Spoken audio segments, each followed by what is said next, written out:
salaamaaleykum Sénégal salaamaaleykum Afrique salaamaaleykum diaspora bi Lëcce waa ñëw tuuti rek ci ay waxtaan ak suñu mbokku sénégalais yi ak waxtaan ak suñu xalaat ci situation actuelle u Sénégal ak fa ñu jëm ak li ñu yaakaar ne moom la chacun d'entre nous war a taxawee biir Sénégal actuellement face à perturbation bi xew ci àdduna bi donc te ñu war a mën a xalaat Sénégal mais aussi en même temps xalaat loolu parce que fi ñu jëm situation bi wone na ni li nar a xew ji ñaanuñu ko yàlla mais lu garaaw nar na xew ji lu doy waar moo nar a xew ji ci àdduna bi te ñëpp analyste yëpp gis nañ ko dëkk bu ne mu ngi fagaru jëm foofu mu war a taseeg moment yoo xam ne on ne sait pas si c'est le hasard wala lan moo xew mais mu taseeg moment yoo xam ne quelques pays en Afrique lu mel ni Sénégal ñu toll ci vraiment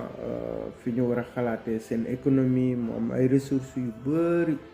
yoo xamante ni mën na jëriñ réew mi ay at yu bëri donc mu am benn perturbation bu ñëw bu tasee ak loolu mënuñu analyse mënagul wane ne coïncidence la wala du coïncidence hasard la wala du hasard mais en tout cas mu am nu Sénégal war a taxawee par rapport ak loolu Afrique taxaw par rapport ak loolu donc ci biir loolu ñu gis ne toujours ci biir perturbation bi mu jur ay fipp yoo xamante ni donte ñooñu am nañu seen dëgg mais ni ñu fippoo processus bi lu ko accéléré mooy perturbation bi am ci àdduna bi mu tase moment bi nga xam ne Afrique de l'Ouest Afrique francophone en tout cas war a mën a jàkkaarloo ak ay ressources am gérer ko boppam d'une manière boo xam ne vraiment day souverain day indépendant tout ça ñu jàppoon nag ni loolu bu ñu seetlu woon tuuti rek ñu xam ne bokk na ci lu ko yokk jàngoro boobu mu am les colonies francophones d'une manière générale bi ñu seen effet colonisation bi xew bi ñëw ba léegi bu mu jur loolu mooy ni que bi ñu tubaab bi di coloniser en tout cas les francophones nawloowuñ ñu woon def ñu comme ay partenaires wala benn affaire ñu jàppoon rek ñun ñoo leen supérieur yéen ay colonie ngeen lu ñu wax ngeen di def da ngeen di xool lu ñuy xoolee da ngeen di def lu ñuy def donc aujourd'hui ça mu nekk ay at yoo xamante ni ñi nangoo bañ ñu ngi doon bañ ñi nga xam ne dañ jàpp ne rien à faire ñoom aussi ñuy jouer le jeu chacun à sa façon. De l'autre côté ñu gis les anglophones ñi ñu colonisé woon effectivement dañ leen defoon nawle malgré que naxante amoon na fa mais quand même mujjur tey boo xoolee Pakistan boo xoolee yenn dëkk yi anglais yi colonisé woon tey ñoom ñu ngi lëkkaloo boo xamante ni jural na sax seen colonie yi en tout cas en termes de ressources humaines en termes de science mu jural leen loo xam ne c'est rentable te yenn problème yi amu fa donc juste pour dire que le problème il est réel c'est-à-dire que effet colonisation ça continue toujours c'est-à-dire aujourd'hui il y a personne en Afrique qui n'est pas conscient que l'Afrique n'est pas libre et ça nous ne pouvons pas le combattre et tant que à l'interne déjà dans chaque pays en Afrique il y a pas une vision globale pour le pays et pour l'Afrique en tout cas francophone donc ça nous pensons que le problème doit se résoudre à la base c'est-à-dire un pays comme le Sénégal les opposants qui sachent que il y a un combat à mener déjà en interne mais aussi le faire d'une manière boo xam ne daf leen di permettre à l'international ñu mën a positionner wu parce que c'est la seule chose qu'il y a à faire et ça il faut le faire dans l'intelligence parce que bu ñu xalaatul lool je l'ai dit ci début bi am na lu doy waar lu war a ñëw kenn ñaanu ko yàlla mais mi ngi avancé mi ngi ñëw et depuis des années am na lu ñu mën a wax am na lu ñu mënul wax mais des pays super puissants yu doon wax ne am nañu pétrole am nañu stock mais en gros ñooñu pétrole yi ñu doon jënd fi ñu ko doon jëndee ak gaz beeg yooyu mën nañ ne sax gaz bi en fait li ñu mën a jàpp mooy ñooñu seen stock lañ doon rempliraat di ko dolli ba muy toll foofu parce que mënuloo wax ne bu ñu calculer consommation lu mel ni États-Unis li muy consommer ci énergie et tout ça depuis tant d'années ak voilà ni consommation di gaawee moom mu yor li mu yor nii ci pétrole donc juste pour dire d'une manière simple que ni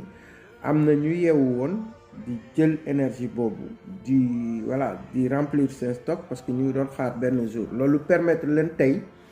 ñu mën a poser poids parce que xam nañ ne li ñëpp di ragal su ñëwee ñoom en tout cas ils ont am nañu loo xam ne mën na leen jàppandi ba ci kanam donc d'où l'explication des voilà générations futures tout ça machin donc c'était une bonne idée mais quand même ça peut sous-entendre aujourd'hui la situation actuelle que certains ñu am yenn confiance yi ba mën a dugg ci yenn conflits yi parce que bu ñu xoolee ce que les États-Unis ont réussi c'est d'avoir un État c'est-à-dire que d'unir seen État yëpp def ko benn dëkk mu am benn président kese foofu donc c'est ce que l'Europe n'a pas encore réussi et même si l'Europe réussit ça boo xoolee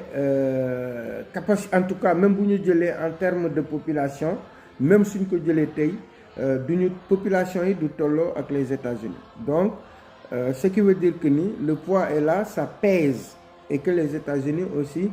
ils feront tout en tout cas pour garder loolu nga xam ne moom la ñu am muy seen puissance maintenant l'Europe monte les États-Unis veut maintenir il y a aussi les autres continents en jeu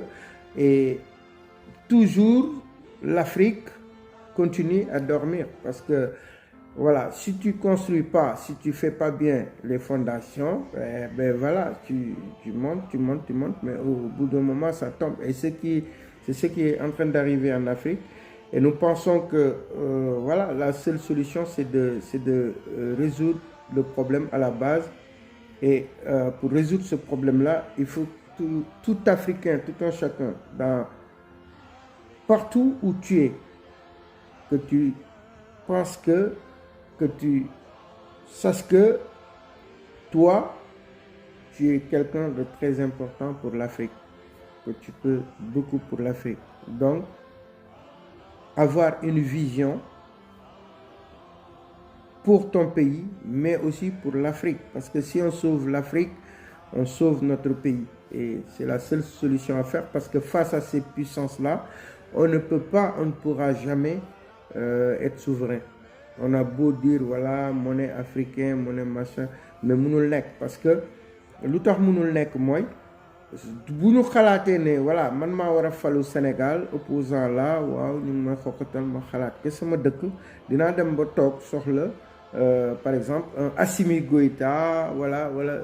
beneen président pour lëkkaloo fekk sama politique bi ma defoon bi may ñëw permettre ma loolu aussi mu am intelligence boo xam ne aussi il faut que opposants yi di ko def parce que tu peux pas être contre des puissants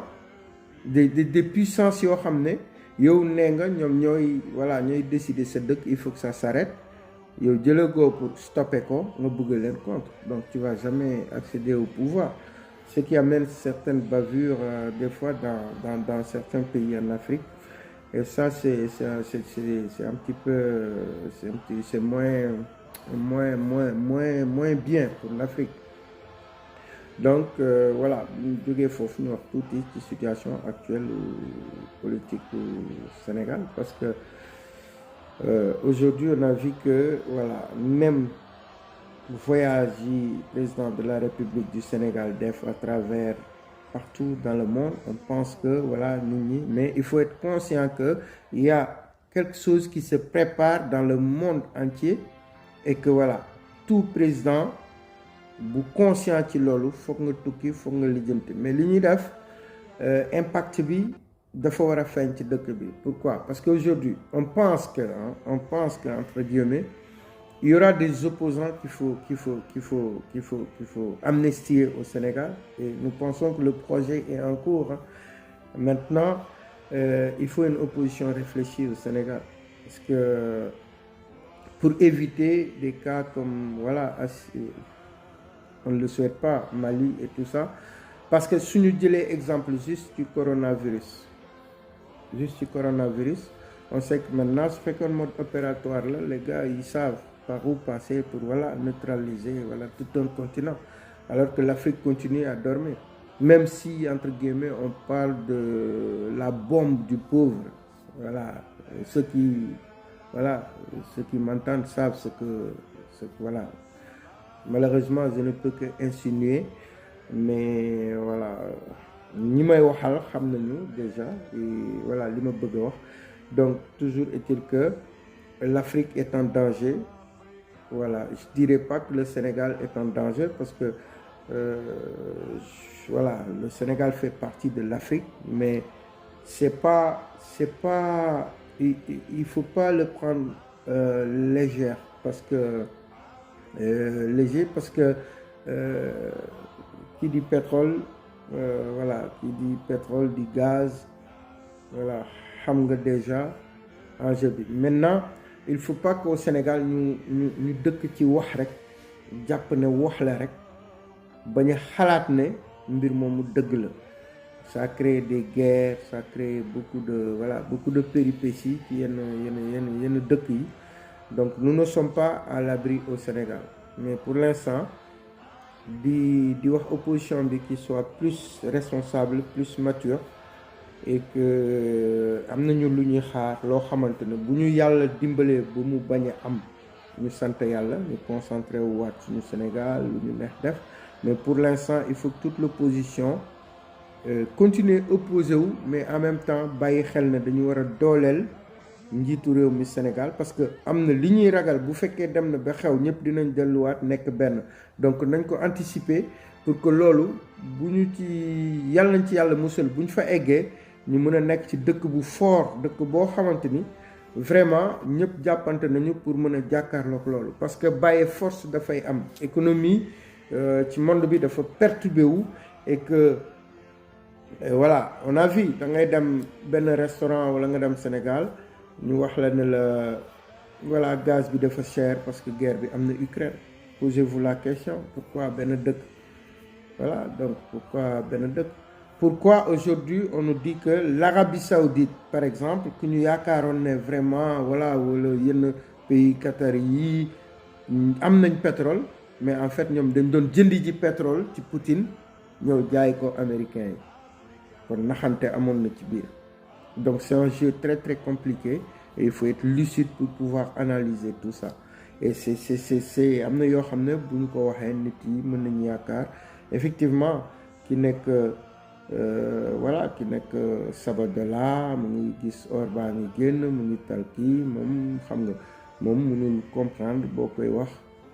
enjeu pétrole ci monde bi. À l'heure actuelle,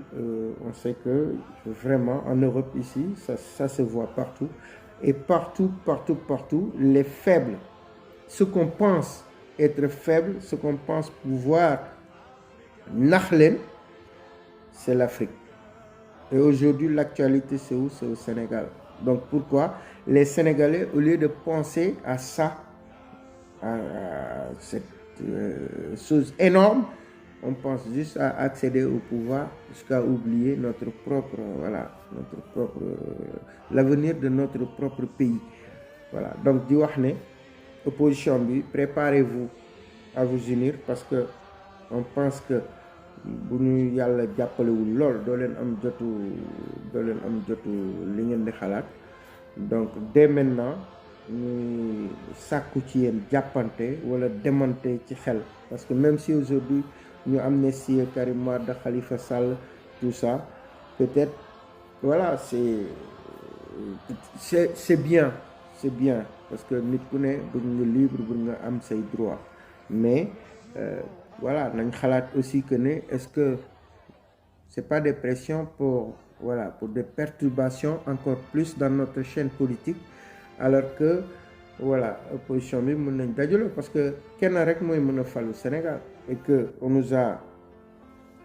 souvent dañuy dégg ay discussion 3e mandat, 4e mandat, 5e mandat, 6e mandat. Il faut qu'on arrête au bout d'un moment.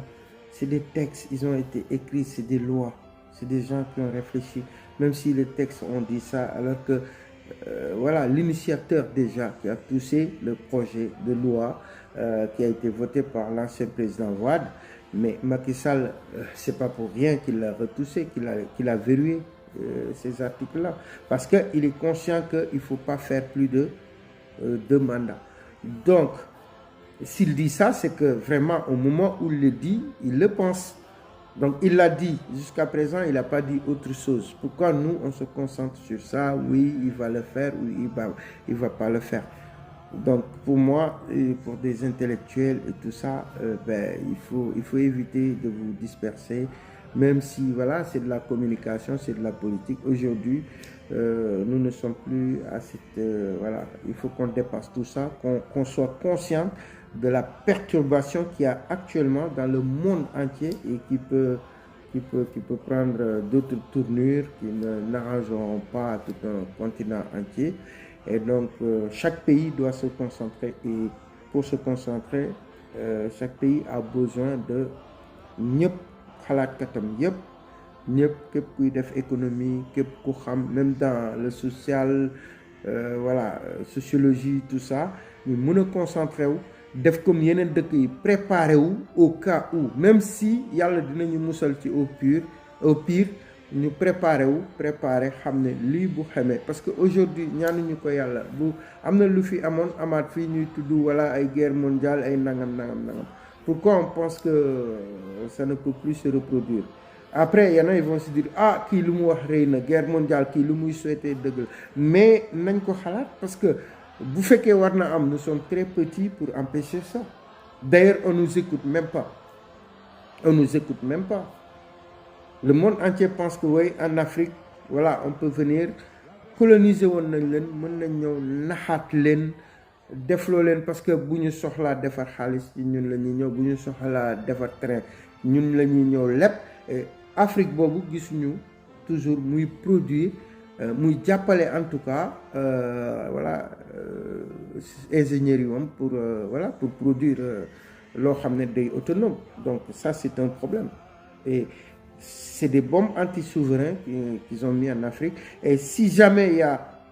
benn problème eh bien, ça va se retourner contre nous. Hein. C'est toujours le pauvre qui crève, ça c'est sûr. Maintenant, il faut que nous sortons de nos têtes que voilà, X ou Y est responsable de quoi que ce soit. La colonisation elle est derrière. Voilà, nous aujourd'hui, nous sommes là et libres. Donc maintenant, la balle est dans notre camp. Il faut qu'on essaie de prendre le destin de l'Afrique en main et de pouvoir vraiment nous imposer. Voilà, si balance bi, nous tech. Nous sommes des Africains et des Africains d'aujourd'hui qui sont capables de prendre le destin de l'Afrique en main. Et ça, pour le faire, c'est dans chaque pays que voilà, ils doivent réfléchir pour arriver à le faire. Voilà. Donc, c'était le tiers pour waxtaan rek benn gis-gis jéem a alerter tuuti ci lu ñu yaakaar ne war na xew. Ndax xam-xam dafa war a jëriñ xam-xam boo ko jëlee nga ne voilà damay am naa benn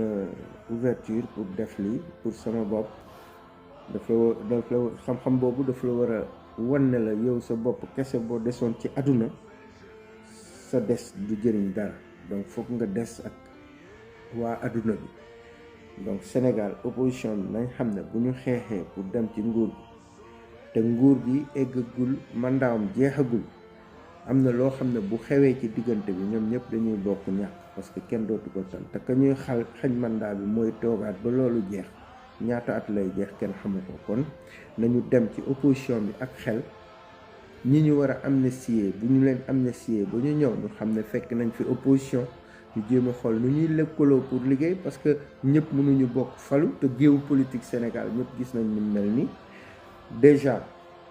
duma tudd nit mais ku ci ne xam nga fi nga war a nekk pour bu fekkente ne njiitu réew mii ñuy wax moom nee nañ ne li mu liggéey baaxul ñoom ñu ñëw ànd fal kenn liggéey ko parce que jamono jii du jamono yi opposé wu bay ba muy jur leneen jamono yi jamono bi mu doon mooy toog pare ci lépp toog préparé di xaar comme ni réew yëpp di xaare ku ne ngi daw di xool pax bi ngay dugg di xam looy lijjanti pour bu ne bëm rek yow déjà am nga voilà préparé nga ko mais ñun ñu ngi continuer di disperser wu jëmuñu préparé pour ay stratégie yeneen réew yi ngeen di gis nii bu mettee dañuy ànd de bu mettee dañuy ànd kon yéen opposé wu leen d'une manière boo xam ne tey du ñu am si suñu chaîne télévision yi télévision yoo xamante ni yàgg nañ fi c'est des professionnels ñuy gis yenn voilà yenn affaires yi ñuy gis ni ay saagante ci télé bi ay live yi ay faits divers yoo xamante ni diw violé na diw mu ngi xewee ci oto bi xam nga mu ngi xewee nangam mais c'est des ay vie yooyu monde bi ah pourquoi Sénégal war a toll yooyu di ñu disperser quand on parle de dëkk boo xam ne ay kilifa diine fa ne liggéey bu ne fàng ñëpp di ko gis at bu ne nit ñi dem ziar fu ne gis ay lépp parcours ah ñuy gis loolu ñu koy wax mais nekkul ci ñun tey ñuy toog ci dëkk boobu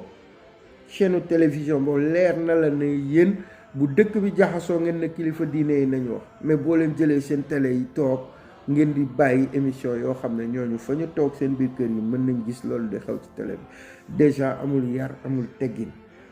la vie privée des gens déjà soxlawuñu ko na des ci biir journalistes yi nañ ngir yàlla journaliste 4e pouvoir la ci dëkk donc journaliste dafa war a xam ne moom li mu yor moo gën a garaaw bal bu ñu def ci fetel pour mu tirer ndax am na loo xam ne boo ko defee yàq nga àdduna yu nit am na loo xam ne boo ko defee àdduna yu bëri nga yàq journalisme day defar dëkk day yàq dëkk nañ yokk góorgóorlu journalistes yi nañ yokk góorgóorlu parce que fi mu nekk nii yóbbu nañu Sénégal niveau boo xamante ni mënatoo xàmmee réseaux sociaux ak presse bu normal lu tax parce que ñàkk professionnalisme ci liggéey yi la voilà nañ seetaat bu baax li ñuy def di leen jaajëfal di leen sax